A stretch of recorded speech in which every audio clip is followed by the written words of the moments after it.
Hello everyone, welcome to the Umbrella classes. As you already know that we are covering ancient history in detail and this is our next lecture on Mauryan Empire. Last lecture में हमने क्या किया था, हमने देखा था मौर्यन के Kings कि जो जो किंग्स ने वहां पे रूल किया, लाइक चंद्रगुप्त मौर्य, बिंदुसारा एंड अशोका, ये तीनों किंग के बारे में हमने पढ़ा था।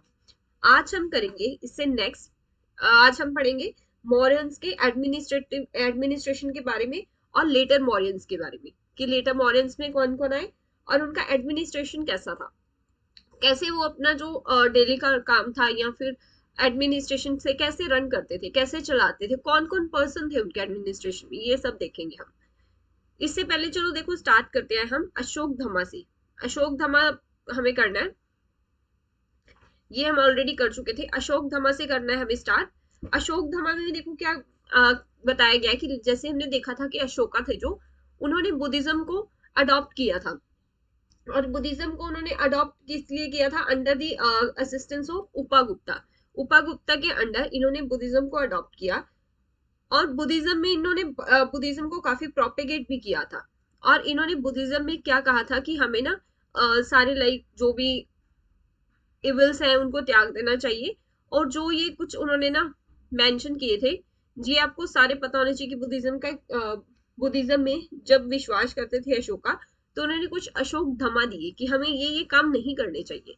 तो इनमें से कौन कौन से थे, main feature of Ashoka Dhamma as mentioned in the various edicts कौन कौन से हैं, देखो फर्स्ट है हमारा service to father and mother and to teacher and good treatment to relatives. हमें अच्छे मतलब अपने पेरेंट्स के साथ और अपने रिलेटिव्स के साथ या टीचर्स के साथ अच्छा बिहेव करना चाहिए, उन्हें कभी भी हर्ट नहीं करना चाहिए।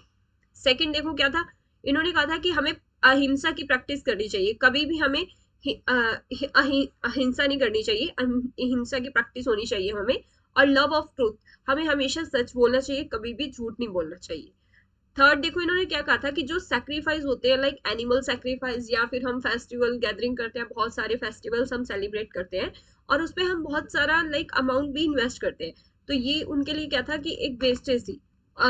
अशोका का मानना था कि जो एनिमल सैक्रिफाइस है या फिर फेस्टिवल गैदरिंग्स होती हैं, this is just a wastage of time and wastage of money, meaningless ceremonies है, इनका कोई फायदा नहीं है, तो वो इनको भी नहीं मानते थे, वो इनको भी प्रोहिबिट करते थे।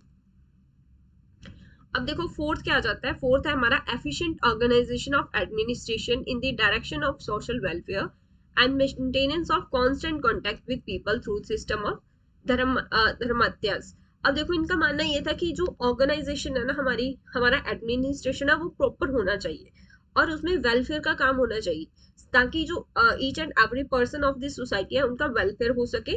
और डायरेक्ट कांटेक्ट होने चाहिए इंडिविजुअल्स के, जो कॉमन पर्सन है उनके डायरेक्ट कांटेक्ट होने चाहिए किंग से, सो दैट उनके प्रॉब्लम्स इजीली सॉल्व हो सके। और वो ये क्या कहते थे, सिस्टम ऑफ, इसको क्या कहते थे जिसमें डायरेक्ट कांटेक्ट बनाते थे, तो इसको कहते थे वो धमा मत्यस, धमा यत्रास।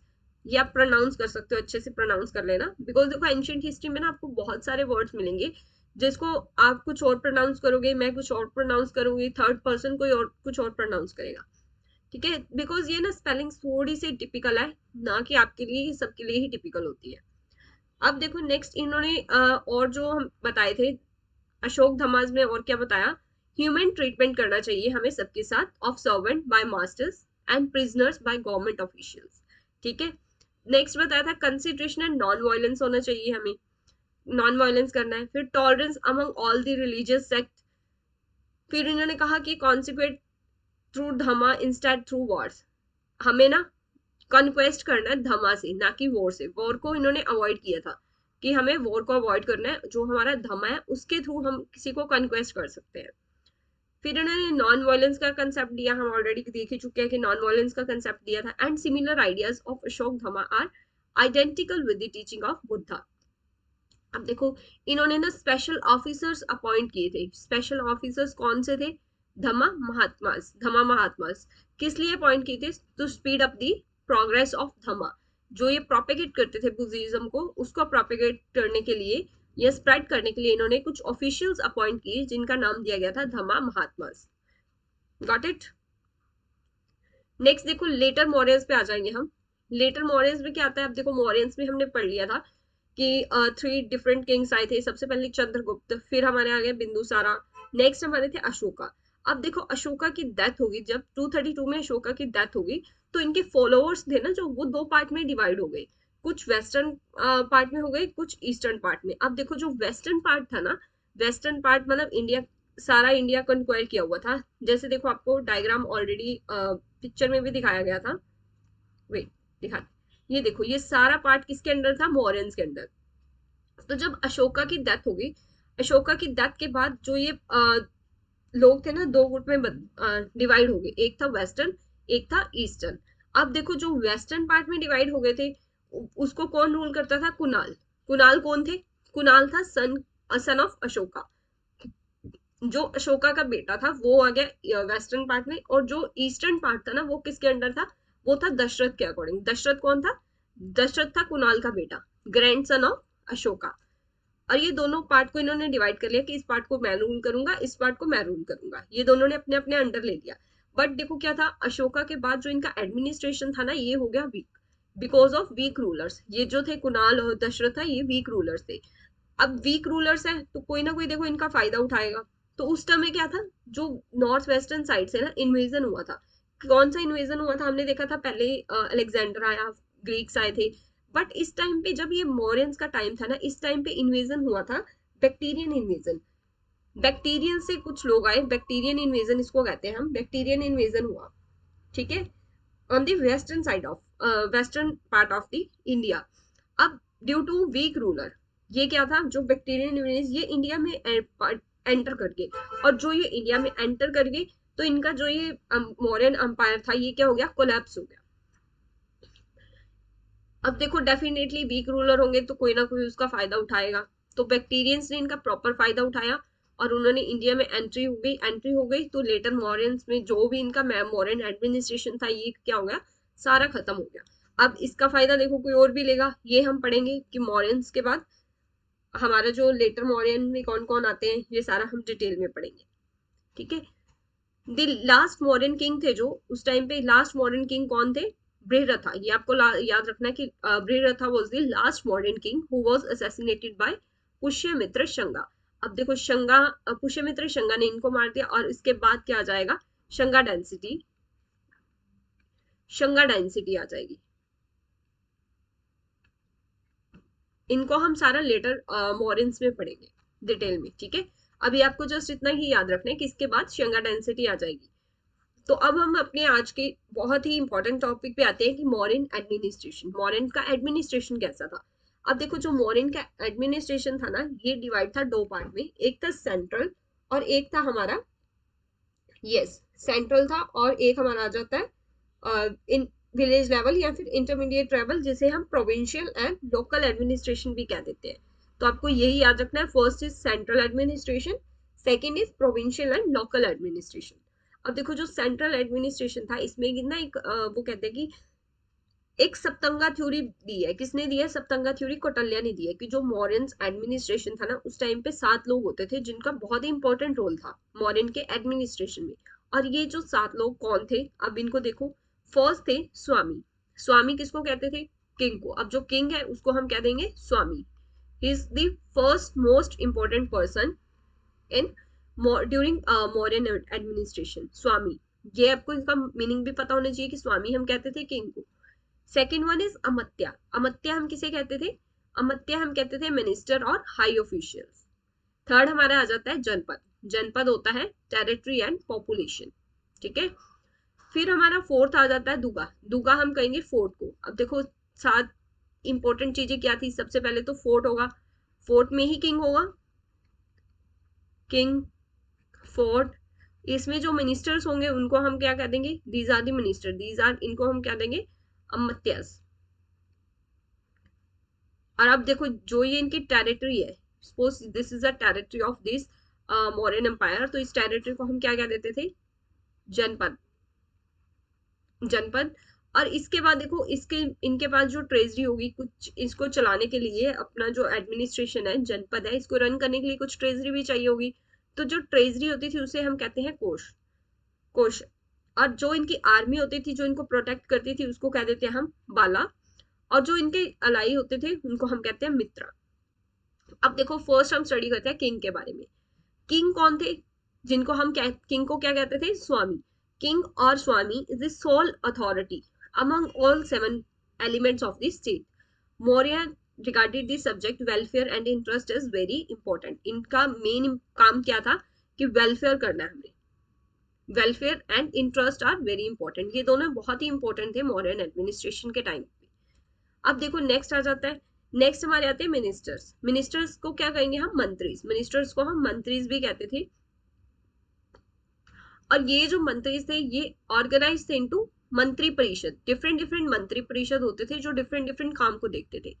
वर the minister and adviser of the highest grade whose advice had to be sought by the making in all administrative matters. अब देखो जैसे हमारा आजकल पार्लियामेंट है, पार्लियामेंट में डिफरेंट डिफरेंट मिनिस्ट्रीज होती है, तो सेम लाइक दिस मिनिस्टर के ना ऑर्गेनाइज थे मंत्री परिषद में, जो ये हर काम को, कोई भी इंपॉर्टेंट काम होगा उस पर डिसीजन लेंगे और अपने रूल एंड रेगुलेशंस बनाते थे।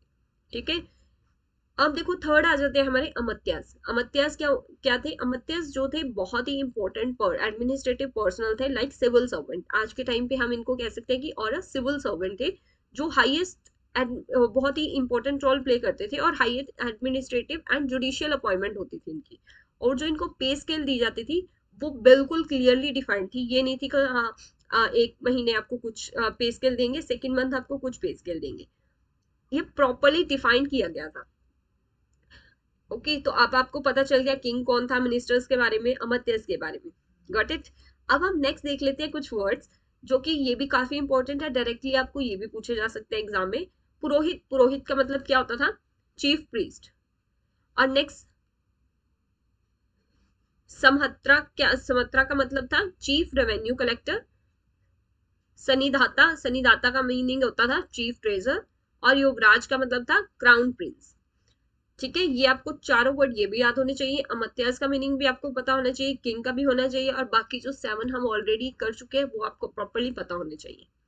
ठीक है, नेक्स्ट देखो, नेक्स्ट मिलिट्री डिपार्टमेंट में आ जाते हैं। मिलिट्री डिपार्टमेंट कैसा था उस टाइम का, जो मौर्यंस के मिलिट्री डिपार्टमेंट था ना, ये किसके अंडर था, सेनापति के अंडर था उस टाइम पे। Under whom there were several adhyakas or superintendent of different wings and unit of the army। Different different अध्यकाज होते थे, डिफरेंट डिफरेंट ऑफिशियल्स जिसको हम कह देंगे, और ये डिफरेंट डिफरेंट विंग्स में डिवाइडेड था। और जो इनको सैलरी थी ना वो कैश में दी जाती थी। ये आपको प्रॉपरली पता होना चाहिए, इन पे ना स्टेटमेंट्स बन जाती है कि अध्यकाज आर पेड इन कैश और सम अमाउंट, सम इमूवेबल अमाउंट हम कह सकते हैं, लैंड या फिर कुछ और। हाउएवर अकॉर्डिंग टू मेग्नास्टिस, जो मेग्नास्टिस ने अब देखो कौन सी बुक लिखी थी ये आप बताओगे। मौर्यन आर्मी जो थी under the control of 6 committee थी, और 5 मेंबर होते थे ईच कमेटी में। नेक्स्ट देखो, नेक्स्ट हमारा जाता है judicial and police department. Judicial और पुलिस डिपार्टमेंट ने क्या था, अब देखो कौटिल्य रेफर करते हैं कि जो मौर्यन एम्पायर में जुडिशियल सिस्टम था ना उस टाइम पे क्या था, 2 तरह की कोर्ट्स होती थी। एक को हम कह देते हैं धर्म संहिता, और सेकंड को कह देते हैं हम कंत कोषधनास, धर्म संहितास एंड कंत कोषधनास। धर्म संहिता जो थी वो क्या करती थी, धर्म संहिता ना सिविल कोर्ट का काम करती थी, और कंत कोषधानास जो थे ये क्रिमिनल कोर्ट का काम करती थी। अब देखो जो supreme court at the capital was presided over by the chief justice, जैसे कि आजकल हमारा सिस्टम है, चीफ जस्टिस ऑफ इंडिया होते हैं, और जो चीफ जस्टिस होते थे उनको हम क्या कहते थे, धर्म अधिकारी, धर्म अधिकारी। And there were also subordinate courts भी थे, लाइक हमारा सुप्रीम कोर्ट है, हाई कोर्ट है, फिर हमारे डिस्ट्रिक्ट कोर्ट आ जाते हैं। तो सेम लाइक उसी टाइम पे भी था, 2 तरह के कोर्ट होते थे, एक civil court and criminal court. जो उसको हेड करते थे उसको हम कहते थे धर्माधिकारी, और सबऑर्डिनेट कोर्ट भी होते थे हमारे प्रोविंशियल लेवल पे, डिस्ट्रिक्ट लेवल पे, डिवीजन लेवल पे। ठीक है, अब देखो इनमें ना एक हम कहते हैं, जैसे आजकल हम कहते हैं कि सीक्रेट एजेंट, तो उस टाइम पे भी ना कोई सीक्रेट एजेंट होता था जिसको हम कह देते थे कि एस्पोनेज डिपार्टमेंट था, जो सीक्रेट काम को देखता था, तो उसको हम कहते थे एस्पोनेज डिपार्टमेंट। एस्पोनेज डिपार्टमेंट में कौन थे, मेंट बाय गुदपुरुषास एंड पुलिशानी। पुलिशानीस को हम सीक्रेट एजेंट कहते थे, और गुदपुरुषास भी थे, कुछ पर्सन थे अंडर द कंट्रोल ऑफ महामत्या सर्पा। ठीक है, एक हमारा फॉरेन अफेयर डिपार्टमेंट भी था, जैसे आजकल हमारा मिनिस्ट्री ऑफ फॉरेन अफेयर है, तो सेम उस टाइम पे भी डिपार्टमेंट ऑफ फॉरेन अफेयर था। फॉरेन अफेयर क्या करेगा, अदर जो हमारी कंट्रीज हैं या अदर रूलर्स हैं उनके साथ हमारे रिलेशंस को मेंटेन करता है। तो उस टाइम पे भी प्रॉपर एक डिपार्टमेंट था फॉरेन अफेयर्स का, जो क्या देखता था, अदर्स के साथ हमारे रिलेशन को मेंटेन करता था। और ये फुल फ्लेज एम्बेसडर इसको कहा जाता था, वॉज नोन एज निश्री हरथा निश्री हरदूतास, निश्री हरदूता। ये आपको वर्ड्स याद रखने हैं प्रॉपर। निश्री हरदूतास किसको कहते थे, फुल फ्लेज एम्बेसडर को, वाइल देयर वर अदर दूतास। दूत हम कहते हैं ना, आज भी हम कहते हैं दूत। तो ये हमारा सिस्टम कहाँ से लिया गया, मौर्यन एम्पायर से। दूत हमारे हो गए एम्बेसडर, जो हमारा फुल फ्लेज एम्बेसडर होता था उसको क्या कहते थे, निश्री हर्था दूतास। Got it. अब देखो नेक्स्ट हमारा आ जाता है प्रोविंशियल एडमिनिस्ट्रेशन और लोकल एडमिनिस्ट्रेशन। अब जो हमारा प्रोविंशियल और लोकल एडमिनिस्ट्रेशन था वो कैसा था, अब देखो पहले हमारा ये, देखो डायग्राम से समझते हैं। ये हमारा कोई मान लो मौर्यन एम्पायर है, इसमें प्रॉपर हमारा सेंट्रल लेवल पे एडमिनिस्ट्रेशन चलेगा। फिर कुछ जो ये सेंट्रल लेवल था ना, इनको डिवाइड किया गया था। सपोज हमने डिवाइड कर दिया 4 पार्ट्स में, नॉर्थ साउथ ईस्ट वेस्ट, और ये जो प्रोविंशियल लेवल पे आ जाता था, ये सेम लाइक दिस हमने उस टाइम पे 4 पार्ट्स में ही डिवाइड किया गया था। उनको हम क्या कहते थे, उत्तरपथा। उत्तरपथा कहाँ पे आ जाता था, जिसकी कैपिटल थी तक्षशिला। और अवंती रथा, अवंती रथा आ जाता था उज्जैन की साइड। थर्ड हमारा था दक्षिण पथा। दक्षिण पथा क्या था, सूर्य वरंगनी इसकी साइड था। और कलिंगा का था तोशिला और डोली की साइड। अब देखो इसके लिए कौन रिस्पॉन्सिबल था, voice Roy was the responsible for maintenance of law and order. जो वॉइस रॉय था वो ही लॉ एंड ऑर्डर मेंटेन करता था, एंड जो टैक्स कलेक्ट होता था वो भी वॉइस रॉय ही करता था। The Council of Ministers at the provincial level acted as a check on the local governor. अब देखो सेंट्रल गवर्नमेंट पे हमारा, सेंट्रल एडमिनिस्ट्रेशन पे हालांकि आजकल भी हमारे बहुत सारे ऑफिशियल्स हैं, बट उन प्रॉपर एडमिनिस्ट्रेशन को रन करने के लिए हमें सेंट्रल लेवल पे को छोड़ के स्टेट लेवल पे या फिर लोकल लेवल पे भी हमें ऑफिशियल्स चाहिए, सो दैट हम प्रॉपरली जो हमारा सिस्टम है उसको मेंटेन कर सके। तो सेम था हमारा मौर्यन के टाइम पे भी। मौर्यन टाइम पे भी जो एडमिनिस्ट्रेशन था ना, वो लोकल एडमिनिस्ट्रेशन के लोकल एडमिनिस्ट्रेशन भी था, जो प्रॉपरली चेक मेंटेन करता था ऑन दी लोकल गवर्नमेंट। अब देखो जो डिस्ट्रिक्ट पे आ जाएगा, district was under the charge of, जो डिस्ट्रिक्ट में था, डिस्ट्रिक्ट किसके चार्ज में थी, राजूकास और युक्तास। अब देखो आजकल हमारी डिस्ट्रिक्ट किसके चार्ज में होती है, डीसी और एसपी। डीसी जो होता है प्रॉपरली डिस्ट्रिक्ट का को देखता है, और एसपी क्या होता है, सब ऑर्डिनेट ऑफ पुलिस। ये क्या किसको देखते हैं, प्रॉपर पुलिस सिस्टम को देखते हैं। तो उस टाइम पे जो डिस्ट्रिक्ट थी ये प्रॉपरली अंडर किसके थे, चार्ज ऑफ राजूका और युक्तास। और ये जो राजूका और युक्तास थे ये सिमिलर पोजीशन हेड करते थे like the in modern time, जैसे हमारे डिस्ट्रिक्ट कलेक्टर हेड करते हैं। अब देखो इसके बाद हमारा आ जाता है इंटरमीडिएट लेवल। इंटरमीडिएट लेवल पे क्या था, दिस यूनिट कंसिस्टिंग ऑफ 5 और 10 विलेजेस वाज अंडर दी गोपा एंड स्थानिकास। जैसे हमारे आजकल सरपंच आ जाते हैं, तो सेम लाइक दिस उस टाइम पे क्या था, गोपास और स्थानिकास थे जो इंटरमीडिएट लेवल को रन करते थे। और इंटरमीडिएट लेवल में होता क्या था, 5 to 10 विलेजेस का ग्रुप होता था। Former maintain proper records and account and later collected test. अब देखो गोपा का काम क्या होता था, ये प्रॉपर रिकॉर्ड एंड अकाउंट्स को मेंटेन करता था। बट जो स्थानिकास था इसका काम क्या था, टैक्स कलेक्ट करना। Got it. ये आपको याद होनी चाहिए कि स्थानिका क्या करता था, गोपा क्या करता था, और ये राजूकस का क्या काम था, ये कहाँ पे कौन से लेवल पे थे, तो ये आपको प्रॉपरली पता होने चाहिए सारे। नेक्स्ट देखो, नेक्स्ट देख लेते हैं जो विलेज लेवल पे। अब देखो विलेज लेवल पे क्या आ गया, ग्रुप ऑफ लेवल पे हमने देख लिया गोपा और स्थानिका। और अब आ गया ये हमारा क्या था, ग्रुप ऑफ विलेज थे 5 to 10। इसके बाद हमारा आ गया विलेज लेवल पे। विलेज लेवल पे क्या था, विलेज लेवल किसके अंडर थी, चार्ज ऑफ ग्रामीणी। एक ग्रामीणी होगा जिसे हम प्रॉपरली एक सरपंच या ग्राम पंचायत कह देते हैं, ग्राम सभा। तो एक ग्रामीणी के अंडर था जो कि assisted by the council of Elder in the administration of village. अब देखो म्युनिसिपल एडमिनिस्ट्रेशन में क्या था, नागरिकास और the city superintendent chief duty was maintenance of law and order. अब देखो नागरिकास का काम क्या होता था, नागरिकास या फिर सिटी सुपरिटेंडेंट जिसे हम कहते थे, इनका मेन काम क्या था, मेंटेन करना लॉ एंड ऑर्डर को। और अब एक हमारी जो बुक देखी थी मैग्नेसिस इंडिका, इसमें ना 6 कमेटी के बारे में बताया गया है और हर कमेटी में कितने मेंबर्स थे, 5 मेंबर्स थे जो किसको देखते थे, एडमिनिस्ट्रेशन को ऑफ पाटलिपुत्र। अब इनमें जो कमेटीज थी वो क्या क्या देखती थी, एक तो देखो कमेटी थी वो इंडस्ट्रीज को देखती थी, सेकंड कमेटी थी वो जो डील करती थी फॉरनर से, थर्ड कमेटी थी जो वो डील करती थी बर्थ और डेथ से, और नेक्स्ट कमेटी जो थी वो डील करती थी ट्रेड से। फिर हमारी एक कमेटी थी जो देखती थी गुड्स की सेल्स को, manufacturing and sales of good. फिर हमारी जो 6th कमेटी थी वो देखती थी सेल्स टैक्स। अब हमारा लास्ट टॉपिक रह जाता है लैंड रेवेन्यू। लैंड रेवेन्यू के बारे में हमने पढ़ना है। लैंड रेवेन्यू उस टाइम पे कैसा था, देखो it was the main source of income. Main source क्या था इनकम का, रेवेन्यू ही था उस टाइम पे, but varied from 1/4 to 1/6 of the produce. देखो ये जो रेवेन्यू था ना ये फिक्स नहीं था कि आपको इतना देना है, ये डिपेंड करता था 1/4 टू 1/6 ऑफ द प्रोड्यूस। अगर आपका जितना प्रोड्यूस होगा उसका 1/4 या 1/6 आपको रेवेन्यू में देना है, एज अ लैंड रेवेन्यू देना है।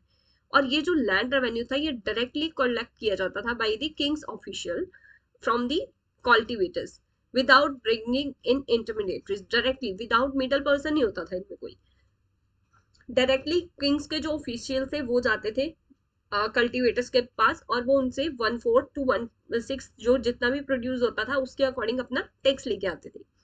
अब देखो टैक्स एग्जम्पशन और reduction was done by king whenever necessary. अब देखो कुछ टाइम पीरियड ऐसा भी होगा जब हमारा डॉट लाइक कंडीशन या कुछ भी होगा, इन दैट टाइम फार्मर्स को क्या लॉस होता है, तो फार्मर्स को लॉस होगा तो ये डिपेंड करता था किंग पे कि वो टैक्स एजम्पशन भी दे सकता है या फिर जो टैक्स है उसको रिड्यूस भी कर सकता है।